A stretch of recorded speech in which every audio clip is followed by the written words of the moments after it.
Malam itu angin berhembus pelan, tapi menusuk. Desa Sumber Arum yang terletak di lereng Gunung Ijen seperti diselimuti kabut tipis yang nggak biasa. Suasana sunyi, hanya terdengar suara jangkrik yang putus-putus. Beberapa anjing di kejauhan menggonggong ke arah yang sama, ke arah sumur tua di tengah kebun bambu belakang desa. Sumur itu sudah lama ditutup papan kayu lapuk dan diikat tali rafia seadanya. Katanya sih buat mencegah orang iseng buka. Tapi warga setempat tahu bukan itu alasannya. Menurut cerita turun-temurun, sumur itu dijaga oleh sosok perempuan. Bukan manusia, tapi makhluk halus. Warga sini nyebutnya Embok Sari, si penjaga sumur. Dulu katanya dia adalah dukun pijat terkenal di desa ini, tapi hidupnya berakhir tragis. Dilempar ke sumur karena dituduh jadi biang keladi pecbluk yang nyebar di zaman penjajahan dulu. Sejak saat itu, nggak ada yang berani deket-deket sumur itu malam-malam, kecuali orang luar yang nggak tahu apa-apa. Rama, mahasiswa antropologi dari Surabaya, datang ke Sumber Arum untuk tugas riset soal budaya lokal dan mitos desa. Umurnya 23 tahun, penuh semangat, logika jalan terus, dan percaya kalau semua yang disebut mistis itu bisa dijelasin pakai ilmu. "Mas, jangan ke sumur itu ya, apalagi malam hari," kata Pak Likdarso, pemilik rumah tempat Rama nginap. Wajahnya serius, matanya tajam. Rama cuma senyum santai. "Iya Pak Lik, saya cuma mau wawancara warga kok, bukan uji nyali." Tapi nyatanya malam itu juga, Rama malah jalan ke arah kebun bambu, bawa handycam kecil, buku catatan, dan senter kepala. Dia merasa ini kesempatan emas. Kalau bisa ngerekam suara-suara atau fenomena aneh dari sumur itu, risetnya bakal luar biasa. Langkah kakinya makin pelan saat masuk ke area yang lebih gelap. Bambu-bambu tinggi berderak pelan, seperti bisik-bisik. Tanahnya becek, lembab, dan berbau tanah basah yang pekat. Udara di sekitar sumur terasa beda. Dinginnya kayak nembus ke tulang. Tapi Rama tetap melangkah. Dia nyalain handycam dan mulai merekam sambil ngomong sendiri. Hari ini, tanggal 17 Oktober, pukul 23.42 malam, saya sedang berada di dekat sumur tua yang dipercaya sebagai tempat bersemayamnya roh penjaga. Menurut warga, sumur ini berhantu. Kita lihat kebenarannya. Tiba-tiba, senter kepala Rama meredup sendiri, lalu mati. Baterainya low mungkin, gumamnya. Tapi pas buka baterai, dia kaget, masih penuh. Handycamnya pun mulai ngeluarin noise aneh. Layarnya goyang-goyang, kayak kena interferensi, lalu muncul siluet hitam, seperti sosok perempuan berjilbab panjang berdiri di belakangnya. Rama nengok. Kosong. Hanya suara angin yang makin kencang dan daun-daun bambu yang bergesekan keras. "Ini pasti halusinasi," bisik Rama, walau jantungnya mulai berdetak nggak karuan. Dia melangkah lebih dekat ke sumur. Tali rafia yang ngikat penutup kayu tiba-tiba putus sendiri. Cerak! Papan kayu terbuka sedikit. Rama langsung pasang kamera menghadap ke sumur. Dalam hati, dia mulai ragu, tapi rasa penasaran lebih besar. Dia ambil batu kecil dan melempar ke dalam sumur. Sunyi. Tapi lalu, dari dalam sumur terdengar suara air bergolak. Lalu suara rintihan pelan, seperti suara perempuan menangis, lirih, berat, dan penuh luka. Rama mundur satu langkah. Kamera masih merekam. Tapi dari layar kecil handycam, dia lihat ada tangan kurus panjang keluar dari bibir sumur. Pelan-pelan mencengkeram pinggirannya. "Apa itu?" Desisnya pelan, setengah tak percaya. Lalu muncul bagian wajah, kusut, pucat kehijauan, rambut panjang basah menutupi sebagian muka. Mata menghitam legam, senyum tipis menyeringai seperti menertawakan Rama. Handycam terjatuh. Rekamannya masih jalan. Rama lari terbirit-birit, napasnya tersengal. Tapi suara langkah kaki di belakangnya seolah mengejarnya. Tap, tap, tap. "Mas Rama, jangan pergi dulu. Kamu sudah lihat kan?" Suara itu seperti suara perempuan tua, tapi serak, berat, dan datang dari belakangnya. Senter Rama nyala lagi tiba-tiba, tapi sinarnya cuma memperlihatkan sosok perempuan berjubah putih berdiri di jalan setapak depan, menghalangi jalan keluar. Rama berhenti, bingung. Mau lari ke arah mana?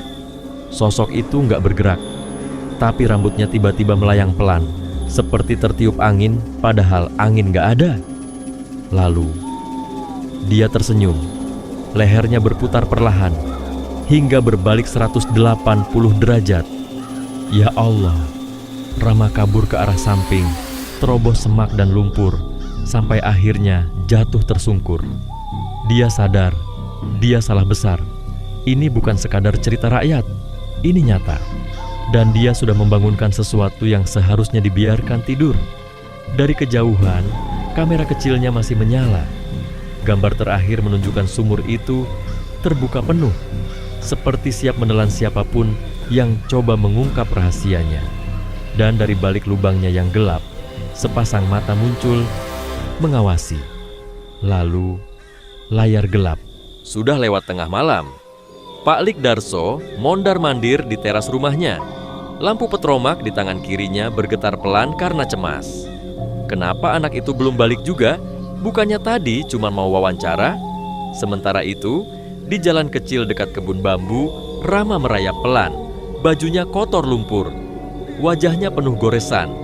Nafasnya terengah-engah. Tapi yang paling jelas, matanya kosong. Bukan karena capek, tapi seperti orang habis melihat sesuatu yang nggak bisa dijelasin pakai akal sehat. Dia nyampe di rumah Pak Lik dalam keadaan linglung. Nggak ngomong apa-apa, cuma berdiri di depan pintu, mematung. "Ya Allah, Rama, kamu dari mana aja?" Rama pelan-pelan menengok. "Saya lihat Embok Sari."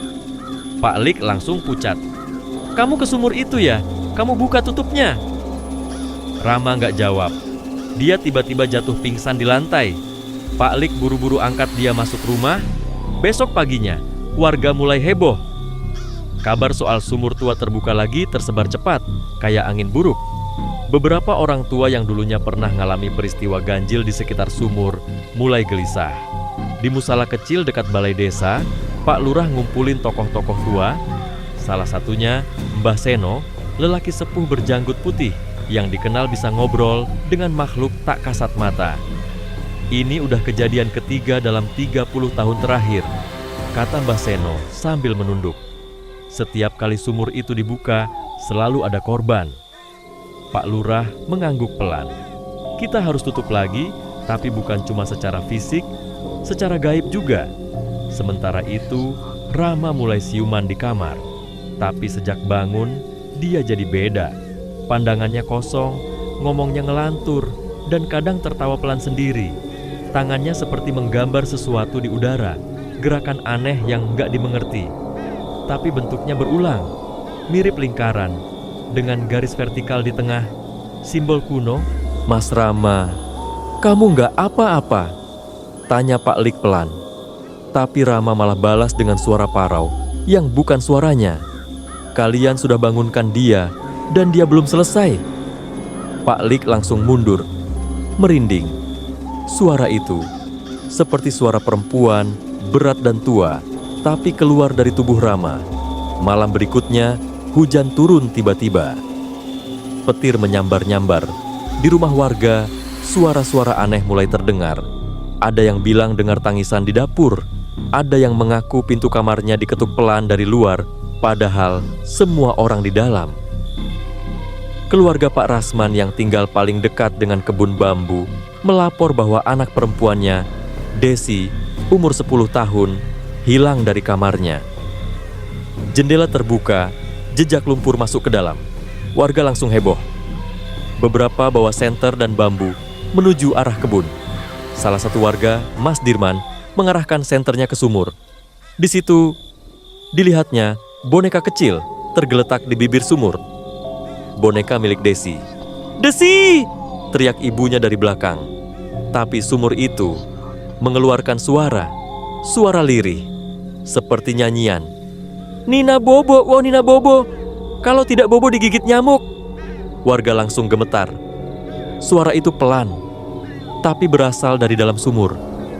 Nggak ada satupun yang berani buka penutupnya lagi. Malam itu juga, seorang pemuda desa, Andra, temannya Rama, yang ikut bantu riset, datang diam-diam ke sumur. Dia bawa handycam Rama yang ditemukan warga, ingin lihat isi rekaman aslinya. Tapi saat dia buka file terakhir, tampak wajah Rama ketakutan. Lalu, muncul gambar siluet perempuan tua berjubah putih dengan rambut basah menjuntai ke lumpur. Tangan kurus panjangnya keluar perlahan dari sumur, disusul senyum menyeringai. Video itu tiba-tiba mati sendiri. Handycam meledak kecil, layarnya gelap. Andra mundur, ketakutan. Tapi dari balik semak, ada suara gemerisik. "Andra!" Dia menoleh, kosong. "Andra!" Tiba-tiba ada bayangan putih berkelebat di belakangnya. Andra lari terbirit-birit ke arah rumah Pak Lik. Tapi sebelum nyampe, dia lihat Rama berdiri sendiri di jalan. Diam, tatapan kosong, wajah kotor lumpur. "Ram, kamu ngapain di luar sendirian?" Rama hanya menjawab dengan senyum ganjil. "Dia belum selesai." Siapa dia? Tiba-tiba, semua lampu di sekitar padam. Gelap total. Lalu terdengar suara dari balik gelap. "Yang buka, harus ganti." Andra menoleh ke belakang. Sosok perempuan berjubah putih dengan leher patah dan rambut panjang sudah berdiri persis di belakangnya. Gambar terakhir malam itu adalah teriakan panjang, diikuti keheningan yang mengerikan. Dan sejak malam itu, satu persatu warga mulai mengalami mimpi yang sama. Tentang sumur, tentang tangan kurus, tentang suara perempuan yang memanggil dari dalam gelap. Hari-hari setelah kejadian malam itu, desa Karangsari berubah seperti desa mati. Jalanan yang biasanya ramai anak-anak kecil main layangan, sekarang sepi. Bahkan suara ayam pun seperti enggan berkokok. Di setiap rumah, warga tidur dengan jendela terkunci rapat dan lampu menyala sepanjang malam. Tapi tetap saja, suara-suara itu tidak hilang. Suara langkah kaki di atap, suara perempuan menangis di dapur, suara air sumur seperti sedang ditimba, padahal sumurnya terkunci. Pak Lurah akhirnya memutuskan mengadakan ritual bersih desa. Semua sesepuh, dukun, dan tokoh adat dikumpulkan. Mbah Seno memimpin prosesi dengan membawa kendi berisi air dari 7 mata air sakral, bunga 7 rupa, dan kain kafan tua dari zaman leluhur. Tapi sebelum ritual dimulai, mereka mendapat kabar. Andra hilang.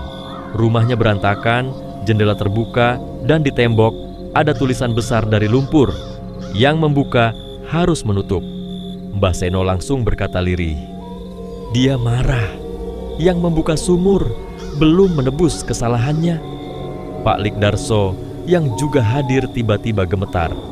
Ia melihat Rama yang kini hanya duduk diam di sudut rumah dengan mata kosong dan tubuh kurus. Setiap malam, Rama mengigau dalam bahasa yang enggak dimengerti.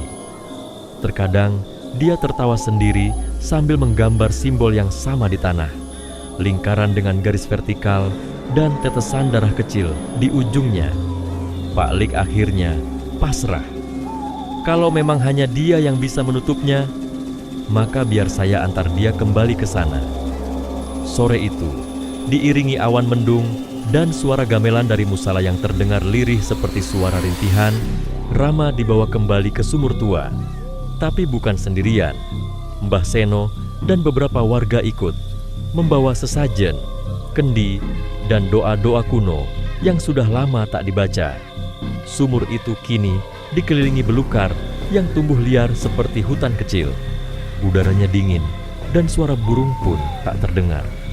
Rama berdiri di depan sumur. Tubuhnya gemetar, tapi ada sesuatu dalam dirinya. Seperti sedang terhubung dengan sesuatu yang lebih besar, lebih gelap. Tiba-tiba langit menggelap.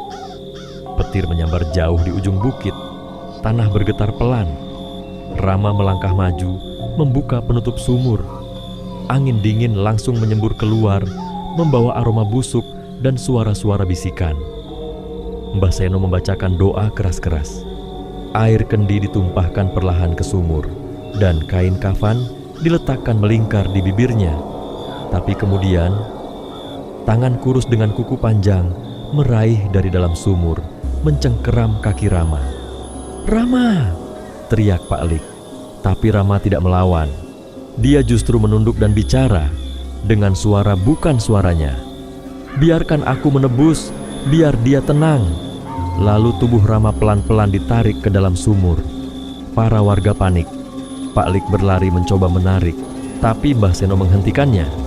"Jangan, kalau kamu tarik, dia ikut keluar." Semua hanya bisa terdiam saat tubuh Rama menghilang dalam kegelapan. Sumur itu lalu menutup sendiri, seolah ditarik dari dalam bumi.